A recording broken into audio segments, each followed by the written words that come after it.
This is video 6 for chapter 3, Review of Biology for Anatomy and Physiology. And in the next couple videos, we're going to be talking about DNA, and what we're going to be talking about are different processes that DNA undergoes. So the first thing we're going to do is summarize all the different processes involving DNA and RNA, and it's called the central dogma of biology, and it's just basically a central idea. And so that central idea is DNA to RNA to protein. And the different processes that we talk about are going to involve this simple phrase of DNA to RNA to protein. DNA makes other copies of DNA through a process called replication. And that's what this paper down below talks about. DNA is going to make a copy of itself into RNA, and that is called transcription.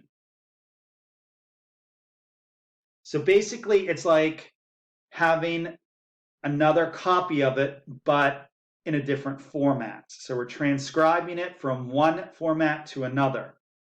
Then we read the information on that transcription to make something new. So it's translating that information.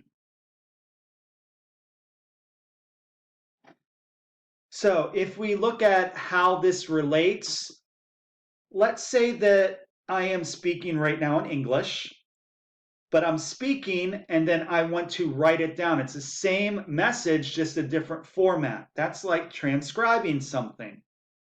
But then if I want to translate that into another language, I would have to have a set of rules, and we would take the information that was transcribed and putting it in another language and getting something brand new. So let's look at this process of replication. That's just like a copy machine. We know that DNA contains information to make proteins.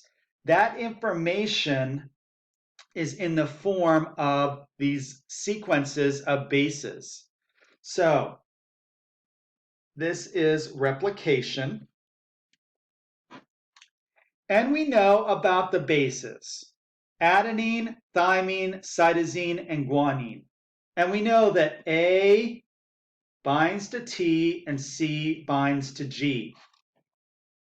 The binding of these little dots here, represent hydrogen bonds. So C and G have three different hydrogens that will be attracted. So they form three hydrogen bonds, and A and T form two. We know that these aren't full bonds.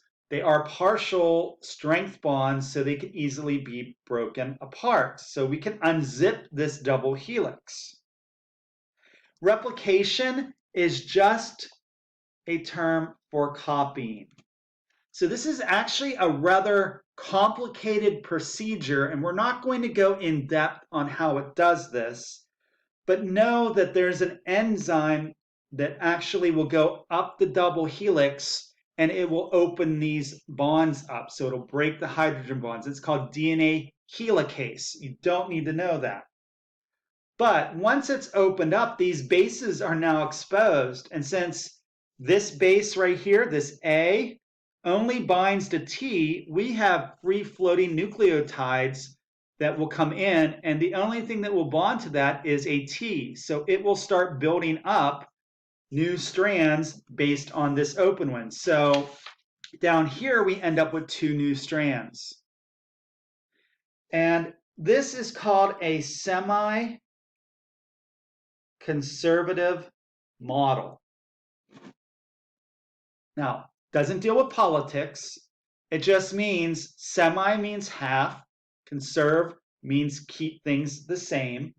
So each new strand is half new, half old DNA. So the one that splits open, we build a new strand from. So that's what it means by a semi-conservative model of replication. And like I said, there's a lot more complexity and how this forms and what direction it forms, but we do not have to worry about that. We only need to know that it's a double helix, replication is copying, it follows a semi-conservative manner, an enzyme opens up those hydrogen bonds, A to T, C to G. If you know that, we're good.